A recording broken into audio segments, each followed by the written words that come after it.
जय श्री राम।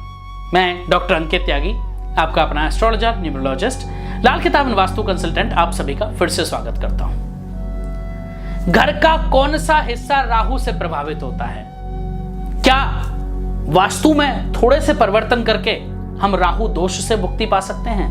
जी हां, हमारे घर के अंदर एक अहम हिस्सा होता है जो वास्तु से प्रभावित होता है, और यदि हम उसको इंप्रूव कर लें, उसमें चेंजेस कर लें अकॉर्डिंग टू वास्तु, तो हम राहु दोष से भी मुक्ति पा सकते हैं, या फिर कुंडली में राहु के अशुभ प्रभावों से भी मुक्ति पा सकते हैं। ज्योतिष की दुनिया में राहु ग्रह को बेहद ही क्रूर और अशुभ ग्रह करार दिया गया है। ऐसे में जिन लोगों के जीवन में राहु ग्रह का अशुभ प्रभाव पड़ता है, ऐसे व्यक्तियों के जीवन में अशांति, दुख, नकारात्मकता आ जाती है, नशा आ जाता है, कुविचार आ जाते हैं, विचारों में स्पष्टता नहीं रहती। साथ ही ऐसे व्यक्तियों के घर में गिले कलेश भी बहुत ज्यादा बढ़ जाता है, कलेश भी घर में बहुत ज्यादा रहने लगता है, लड़ाई झगड़े होने लगते हैं, आर्थिक समस्याएं होने लगती हैं।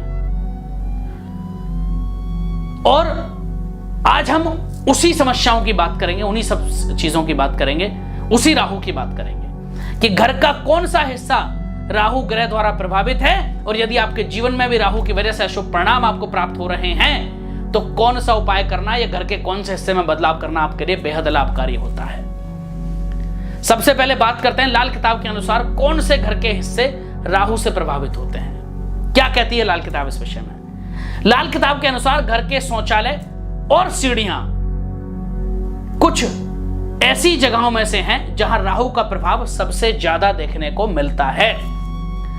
ऐसे में बेहद आवश्यक है कि ये दोनों ही जगह विशेष तौर पर साफ सुथरे और अच्छी हालात में बने रहें, अन्यथा राहु का आपके जीवन पर अशुभ प्रभाव पड़ेगा ही पड़ेगा।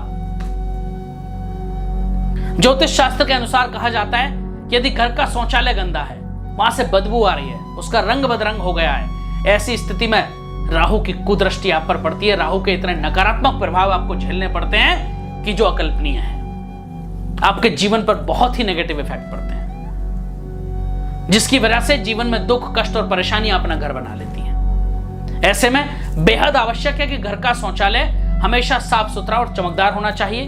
जब भी घर का निर्माण कराएं तो इस बात का विशेष ध्यान रखें कि शौचालय कभी भी ईशान कोण में नहीं हो। शौचालय के लिए बेहद ही गलत दिशा ईशान कोण मानी गई है, और यदि ऐसी स्थिति में या किसी भी कारणवश टॉयलेट या शौचालय इस दिशा में है, तो व्यक्ति को जीवन भर आर्थिक नुकसान का सामना करना पड़ता है। इस बात का विशेष ध्यान रखें कि कभी भी शौचालय से कोई गंदी बदबू ना आए, उसके साफ और सुथरा रखें। एक छोटा उपाय कर सकते हैं, शौचालय में हमेशा एक कपूर का टुकड़ा रखें या एक कटोरी में नमक भर के रख दें।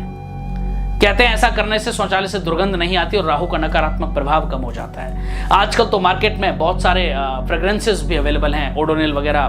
मैं किसी स्पेशल ब्रांड का नाम नहीं लेना चाहूंगा यहाँ, क्योंकि हम यहाँ किसी का एडवर्टीजमेंट नहीं कर रहे हैं, बट बहुत सारे ऐसे ब्रांड्स अवेलेबल हैं, वो भी आप लगा सकते हैं। उससे भी वातावरण अच्छा रहता है, सुगंधित रहता है। इसके अलावा ज्योतिष के अनुसार या वास्तु के अनुसार ये कहा जाता है कि घर में मौजूद सीढ़ियां यदि टूटी फूटी हो तो आपके जीवन में उन्नति का मार्ग भी बिखर जाता है। सीढ़ियों के सामने कूड़ा या गंदगी हो तो आपके जीवन में परेशानियों के ढेर ही लग जाते हैं, और राहु के नकारात्मक प्रभाव आपको उन परेशानियों से उभरने नहीं देते। ऐसे व्यक्तियों के जीवन में शत्रु बढ़ जाते हैं अचानक से, और तमाम तरह की परेशानियां उनको घेर लेती हैं। वास्तुशास्त्र तो यहां तक कहता है कि घर की सीढ़ियों को बनाते समय इस बात का विशेष ध्यान रहे कि सीढ़ियां पूर्व से पश्चिम दिशा या उत्तर से दक्षिण दिशा की ओर होनी चाहिए। उत्तर पूर्व दिशा से जो सीढ़ियां होती हैं वो बेहद ही अशुभ मानी गई हैं। इसके अलावा सीढ़ियों की साफ सफाई का विशेष ध्यान रखें, उसके पास कूड़ा करकट ये सब बिल्कुल इकट्ठा ना होने दें। और अगर आपकी सीढ़ियां घूम रही हैं तो ध्यान रहे, जब भी आप सीढ़ियों पर चढ़ते हैं तो आपकी सीढ़ियां हमेशा राइट साइड टर्न लें, लेफ्ट साइड कभी टर्न ना लें। और सीढ़ियों की जो संख्या है वो विषम होनी चाहिए, ऑड नंबर्स में होनी चाहिए, इवन नंबर्स में नहीं होनी चाहिए। ये छोटी छोटी चीजों का अगर हम ध्यान रख लें तो राहु के दुष्प्रभावों से बच सकते हैं, राहु के दुष्प्रभावों से मुक्ति पा सकते हैं। यदि आपकी कुंडली में भी राहु अशुभ परिणाम दे रहा है तो उससे भी आपको काफी हद तक मुक्ति मिल जाती है। बहुत बहुत आभार आप सबका। अगर आपको हमारी ये वीडियोस पसंद आती हैं और आपने हमारा YouTube चैनल अभी तक सब्सक्राइब नहीं किया है तो आप YouTube चैनल हमारा जरूर सब्सक्राइब कर लें और बेल आइकन दबाना बिल्कुल न भूलें। और हाँ, हमारी हर वीडियो को लाइक करें और हमें कमेंट बॉक्स में कमेंट करके जरूर बताएं कि आपको ये वीडियो कैसी लगी। फिर मिलेंगे एक नई जानकारी के साथ, नई वीडियो के साथ। तब तक के लिए आप सबको मेरी तरफ से जय श्री राम।